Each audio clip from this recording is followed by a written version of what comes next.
Hi എല്ലാവർക്കും നമസ്കാരം. ഇന്ന് നമ്മൾ വന്നിട്ടുള്ളത് 11th കെമിസ്ട്രി NCERT ടെക്സ്റ്റ് ബുക്കിലെ 12th ചാപ്റ്റർ ആയിട്ടുള്ള organic chemistry some basic principles and techniques എന്ന് പറഞ്ഞ ചാപ്റ്ററിലെ ഫസ്റ്റ് പോർഷൻ ഡിസ്കസ് ചെയ്യാൻ വേണ്ടിയിട്ടാണ്. ഓക്കെ, അപ്പോൾ വാട്ട് ഈസ് ഓർഗാനിക് കെമിസ്ട്രി? എന്താണ് ഈ ഓർഗാനിക് കെമിസ്ട്രി എന്ന് പറഞ്ഞത്? ഓർഗാനിക് കോമ്പൗണ്ട്സിനെ കുറിച്ച് പഠിക്കുന്ന കെമിസ്ട്രിയിൽ ഒരു ബ്രാഞ്ചാണ് ഓർഗാനിക് കെമിസ്ട്രി. അത്രയും നമുക്കറിയാം. അപ്പോൾ ഈ ഓർഗാനിക് കോമ്പൗണ്ട്സിൽ ഏതൊക്കെ തരം കോമ്പൗണ്ട്സ് ആണ് പെടുക? പ്രധാനമായിട്ടും കാർബൺ അടങ്ങിയിട്ടുള്ള കോമ്പൗണ്ട്സിനെ കുറിച്ചിട്ടുള്ള സ്റ്റഡിയാണ് ഈ ഓർഗാനിക് കെമിസ്ട്രിയിൽ വരുന്നത്. എന്തുകൊണ്ടാണ് ഈ കാർബൺസ് പ്രപഞ്ചത്തിൽ ഇത്രയും അധികം കോമ്പൗണ്ട്സ് ക്രിയേറ്റ് ചെയ്യാൻ കാരണം? കാർബണിന്റെ ഒരു പ്രോപ്പർട്ടി ആയിട്ടുള്ള കാറ്റിനേഷൻ മൂലമാണ് ഇത്രയും അധികം കോമ്പൗണ്ട്സ് ഈ പ്രപഞ്ചത്തിൽ ഉണ്ടാവാൻ കാരണം. ഓക്കെ, അപ്പൊ എന്താണ് ഈ കാറ്റിനേഷൻ? കാറ്റിനേഷൻ എന്ന് പറഞ്ഞാൽ സെയിം എലമെന്റ്സിന്റെ, ഫോർ എക്സാമ്പിൾ ഇപ്പൊ കാർബണിന് കാറ്റിനേഷൻ ഉണ്ടെന്ന് പറഞ്ഞു. അപ്പൊ കാർബണിന്റെ വ്യത്യസ്ത ആറ്റങ്ങൾ തമ്മിൽ കോവാലൻ ബോണ്ട്സ് ക്രിയേറ്റ് ചെയ്തിട്ട് ചെയിൻ ആയിട്ടോ അല്ലെങ്കിൽ റിംഗ് ആയിട്ടോ, എങ്ങനെയാണ് റിംഗ് ഉണ്ടാവുക? ഇതാ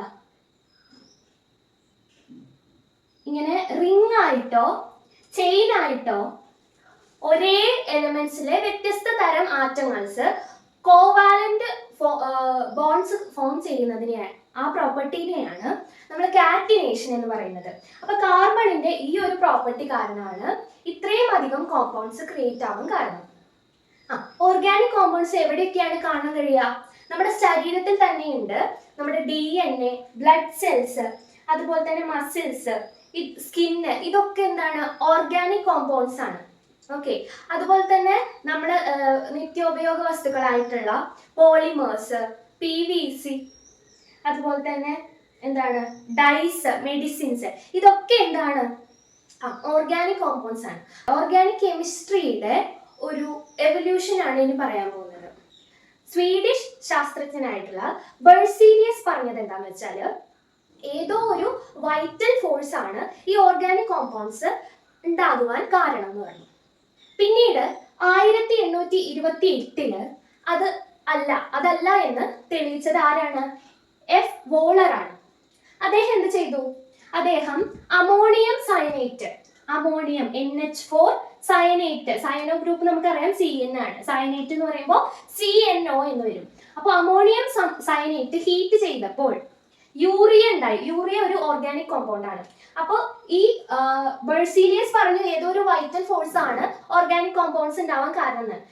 അപ്പോൾ 1828 വോളർ എന്ത് പറഞ്ഞു? അമോണിയം സയനേറ്റിൽ നിന്ന് യൂറിയ ഉണ്ടാക്കി കാണിച്ചു കൊടുത്തു. അപ്പൊ ഏതോ ഒരു വൈറ്റൽ ശക്തി അല്ല, മറിച്ച് നമുക്ക് തന്നെ ഓർഗാനിക് കോമ്പൗണ്ട്സിനെ സിന്തസൈസ് ചെയ്തെടുക്കാൻ പറ്റുമെന്ന് ഇദ്ദേഹം തെളിയിച്ചു. അതിനുശേഷം 1845 കോൾബ് അസറ്റിക് ആസിഡ് പ്രൊഡ്യൂസ് ചെയ്തു. അതുപോലെ തന്നെ അതിനുശേഷം 1856 ബർത്തലോട്ട് മീഥേനും സിന്തസൈസ് ചെയ്ത് കാണിച്ചു കൊടുത്തു. ഇതോടുകൂടി എന്ത് മനസ്സിലായി? ഓർഗാനിക് കോമ്പൗണ്ട്സ് നമുക്ക് ക്രിയേറ്റ് ചെയ്തെടുക്കാൻ കഴിയുമെന്ന് മനസ്സിലായി. അങ്ങനെയാണ് ഓർഗാനിക് കെമിസ്ട്രി എന്നുള്ള ബ്രാഞ്ച് വളർന്നു വരുന്നത്. ഓക്കെ, അപ്പൊ ഇന്നത്തെ ക്ലാസ്സിൽ നമ്മൾ എന്തൊക്കെയാണ് ഡിസ്കസ് ചെയ്തത്? എന്താണ് ഓർഗാനിക് കെമിസ്ട്രി? ഓർഗാനിക് കെമിസ്ട്രി എന്ന് പറഞ്ഞാൽ കെമിസ്ട്രിയുടെ ഒരു ബ്രാഞ്ചാണ്. അതിൽ നമ്മൾ പ്രധാനമായിട്ടും പഠിക്കുന്നത് കാർബൺ കോമ്പൗണ്ട്സിനെ കുറിച്ചിട്ടാണ്. അപ്പൊ എന്തുകൊണ്ടാണ് കാർബണിന് ഇത്രയധികം കോമ്പൗണ്ട്സ് ഉണ്ടാവാൻ കാരണം? കാർബണിന്റെ കാറ്റിനേഷൻ എന്ന് പറഞ്ഞ പ്രോപ്പർട്ടി കാരണമാണ്. അപ്പൊ എന്താണ് കാറ്റിനേഷൻ? കാറ്റിനേഷൻ എന്ന് പറയുന്നത് ഒരേ എലമെന്റ്സിന്റെ വ്യത്യസ്ത ആറ്റങ്ങൾ തമ്മിൽ കോവാലൻ ബോണ്ട് ക്രിയേറ്റ് ചെയ്ത് റിംഗ് ആയിട്ടോ ചെയിൻ ആയിട്ടോ കോമ്പൗണ്ട്സ് ക്രിയേറ്റ് ചെയ്യാനുള്ള അതിന്റെ പ്രോപ്പർട്ടിനെയാണ് എന്ന് പറയുന്നത് കാറ്റിനേഷൻ എന്ന് പറയുന്നത്. അതുപോലെ തന്നെ നമ്മൾ ഓർഗാനിക് കോമ്പൗണ്ട്സിന് കുറെ അധികം എക്സാമ്പിൾസ് പരിചയപ്പെട്ടു. നമ്മുടെ ശരീരത്തിൽ തന്നെയുള്ള ഫാക്ടേഴ്സ് ആയിട്ടുള്ള DNA, ബ്ലഡ് സെൽസ്, സ്കിന്ന്, ഇതൊക്കെ എന്താണ്? ഓർഗാനിക് കോമ്പൗണ്ട്സിന് എക്സാമ്പിൾസ് ആണ്. അതുപോലെ തന്നെ നമ്മുടെ നിത്യോപയോഗ വസ്തുക്കളായിട്ടുള്ള പോളിമേഴ്സ്, ഡൈസ്, മെഡിസിൻസ്, ഇതെല്ലാം ഓർഗാനിക് കോമ്പൗണ്ടുകളാണ്. അതിനുശേഷം നമ്മൾ ഓർഗാനിക് കെമിസ്ട്രിയുടെ ഒരു എവല്യൂഷൻ ആണ് പരിചയപ്പെട്ടത്. ബെർസീലിയസ് എന്ന് പറഞ്ഞിട്ടുള്ള കെമിസ്റ്റ് ആയിട്ടുള്ള സ്വീഡിഷ് ശാസ്ത്രജ്ഞനാണ് അദ്ദേഹം വൈറ്റൽ ഫോഴ്സ് കൊണ്ടാണ് ഓർഗാനിക് കോമ്പൗണ്ട്സ് ഉണ്ടാവുന്നതെന്ന് പറഞ്ഞു. അതിനുശേഷം 1828 എഫ് വോഹ്ലർ എന്ന് പറഞ്ഞിട്ടുള്ള ശാസ്ത്രജ്ഞൻ അമോണിയം സയനേറ്റിൽ നിന്ന് യൂറിയ എന്ന ഒരു ഓർഗാനിക് കോമ്പൗണ്ട് സിന്തസൈസ് ചെയ്തെടുത്തു. അങ്ങനെ ഇദ്ദേഹത്തിന്റെ ഈ തിയറി ഫ്ലോപ്പായി. അതിനുശേഷം 1845 കോൾബ് അസെറ്റിക് ആസിഡ് പ്രൊഡ്യൂസ് ചെയ്തു. അതുപോലെ തന്നെ 1856 ബെർത്തലോട്ട് മീഥേൻ പ്രൊഡ്യൂസ് ചെയ്തെടുത്തു. ഇത്രയാണ് നമ്മൾ ഇന്നത്തെ ക്ലാസ്സിൽ ഡിസ്കസ് ചെയ്തത്. ക്ലാസ് എല്ലാവർക്കും മനസ്സിലായി എന്ന് വിശ്വസിക്കുന്നു. എന്തെങ്കിലും ഡൗട്ട് ഉണ്ടെങ്കിൽ കമൻറ്റ് സെക്ഷനിൽ ഇടാം. Thank you.